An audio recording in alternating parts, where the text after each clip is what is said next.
Hello and welcome back to the chaos that is Shani and Books. Today I am doing the end of the year book tag, I think it's called, because somehow it is in fact the end of the year. Alright, I think the original tag was by Ariel Bissett. I will leave linked, but let's just get into the questions. There's not that many, so it shouldn't take us long. So question 1, are there any books you started this year that you need to finish?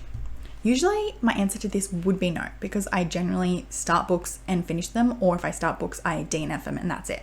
But at the beginning of this year, I started some random video projects and I did not finish the books. I have 2 books that I started and did not finish. I was going to do a video where I read books that had similar titles to my favorite books of the year. So I have The 7 Moons of Marley Almeida, and on my favorites of the year list last year, I had 7 Days in June. 7 days, 7 moons, it fit. And I'm like, I don't know, a third of the way. Oh, you can't see that. Yeah, I read this much, and it wasn't that I wasn't liking it. It was just taking like every ounce of my brain power to focus on what was going on in the book. And at the time, I just did not have that amount of brain power to give. So I put it down and I just forgot to pick it back up because I was reading other things. Will I finish this before the end of the year? I'm going to be honest, probably not, because I have other books that I want to read and it was kind of tricky to get through. But will I ever finish it? Yes, I would like to finish this at some point. It is about a war photographer who has died and he's now like trying to figure out what happened to him, like how he died. I think that was the plot of the story, but he's not like a ghost that people can see. So he's just trying to like figure stuff out.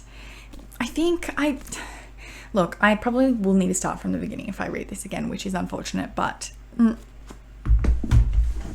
the other book for that video is this book called Part of Your World, which is a twisted tale, part of this Disney villains series, because the Abby Jimenez book, Part of Your World, with the exact same title, was on my favorites list. It was actually my #1 favorite, I think I put it at. So this had fit for that video idea of reading books with the similar titles because it is the exact same title. This one is obviously a Little Mermaid retelling. These Disney books are like retellings, but if the villain ended up winning. So this one is What If Ariel Had Never Defeated Ursula? And I didn't get that far into this one. I only got this far. But yes. Will I pick this one up again? Maybe.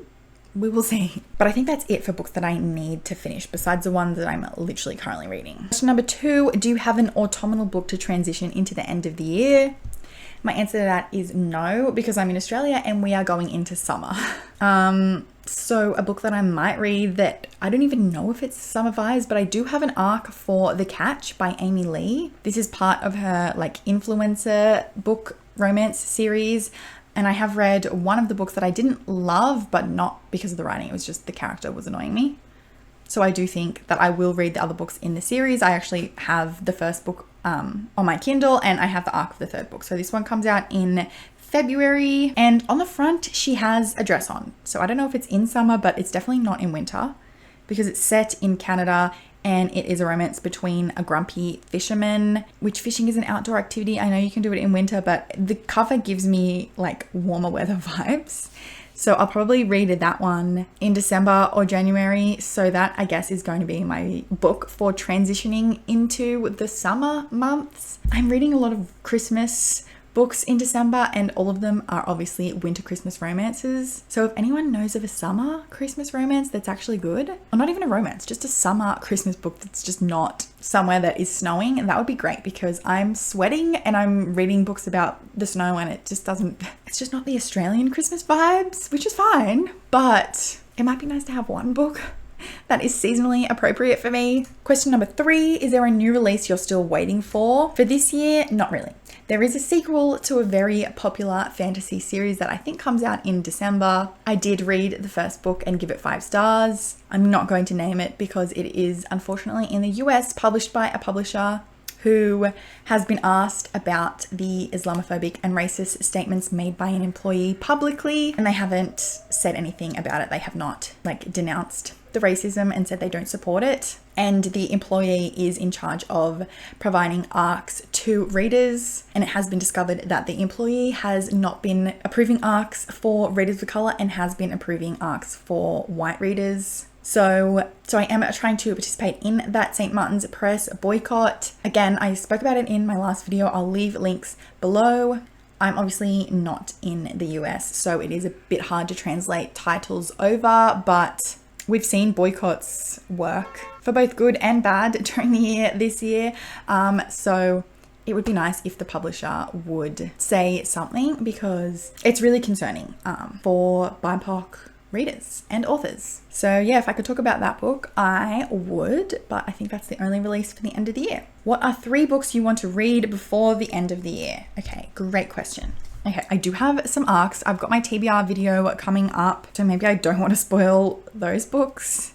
Not that anyone cares, but maybe I'll have some like anticipation for something. I downloaded a bunch of Kindle Sapphic Christmas romances. So let's give you 3 Kindle Sapphic Christmas romances that I can hopefully squeeze in before the end of the year.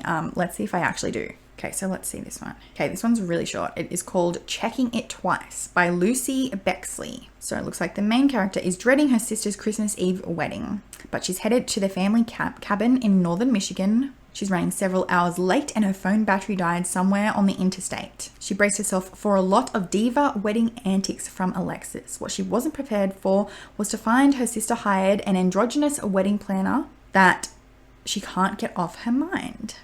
Checking It Twice is a low-angst lesbian Christmas romance novella filled with ice skating, failed gingerbread cookies, and people trying their best. Interrupted. I think I need to give you 2 more books for this question. So I have this one called A Swedish Christmas Fairy Tale. Amber Tate is about... Amber Tate? A little too close to the name Andrew Tate for my liking, but anyway, is about to lose her job at a London publishing house, and it's nearly Christmas. Her boss gives her one last chance. Sadly, it's the impossible task of obtaining the rights to the popular Lund collection of fairy tales. The right to the fairy tales are held by the author's granddaughter, Amelia Lund, who lives a reclusive life in Sweden and has steadfastly refused to talk to anyone about the rights for the last several years. However, in order to convince her one and only friend that she can be sociable, Amelia agrees to invite Amber, under strict conditions, to the cozy setting of wintry Sweden, which sounds like a lot of fun. Okay, next up, what do we have? Okay, this one is called When You Least Expect It by Haley Cass. Caroline Parker knows 3 things to be true. First, she's going to be Boston's most sought-after divorce attorney by 35. Second, given how terrible her romantic track record is, falling in love isn't in the cards for her. And third, Christmas only brings her bad luck. Being broken up with not once, not twice, but 3 times during the holidays is proof enough of that. When she runs into Hannah Dalton on Christmas Eve, she has no reason to believe her luck will change. After all, though Hannah is probably the most gorgeous woman she's ever seen, she's also straight and married to Caroline's work rival. While being hired by Hannah throws her for a loop, winning a divorce case and sticking it to her ex-colleague should be enough of a thrill. But as the months slip by, bringing her closer to both Hannah and her adorable daughter Abby, the lines between attorney and client begin to blur, and she could have never predicted just how much she wants them to. So it sounds like not only sapphic, but the woman is also a mother, but it's also like kind of forbidden, because I don't think an attorney and their client are supposed to be in a relationship, one would think. But that sounds like a fun Christmas time. So I got interrupted, but I think that answered the question, did it? 3 books you want to read before the end of the year. Yes, I'm focusing on Christmassy fun and Christmassy sapphic fun, to be precise. So let's move on. Number 5, is there a book you think could still shock you and become your favorite book of the year? To be honest, no. I think all of the books that I'm planning on reading are just fun, silly, Christmassy fun. And while I'm not saying that they can't be 5 stars, they absolutely can. I just don't think it will beat out anything else, just based on my personal preference of what ends up being my favorites are usually things that hit me a little harder. Although in saying that, some of my favorite books that I read last year, I read in December. Like, it was my best reading month in terms of like the quality of the books that I was reading. So who knows? Who knows? And question 6, have you already started making reading plans for 2024? And my answer to that is yes. I will be continuing my book club in the new year. So I have already started planning out which books I would like to pick for which months and have like tentatively locked them in.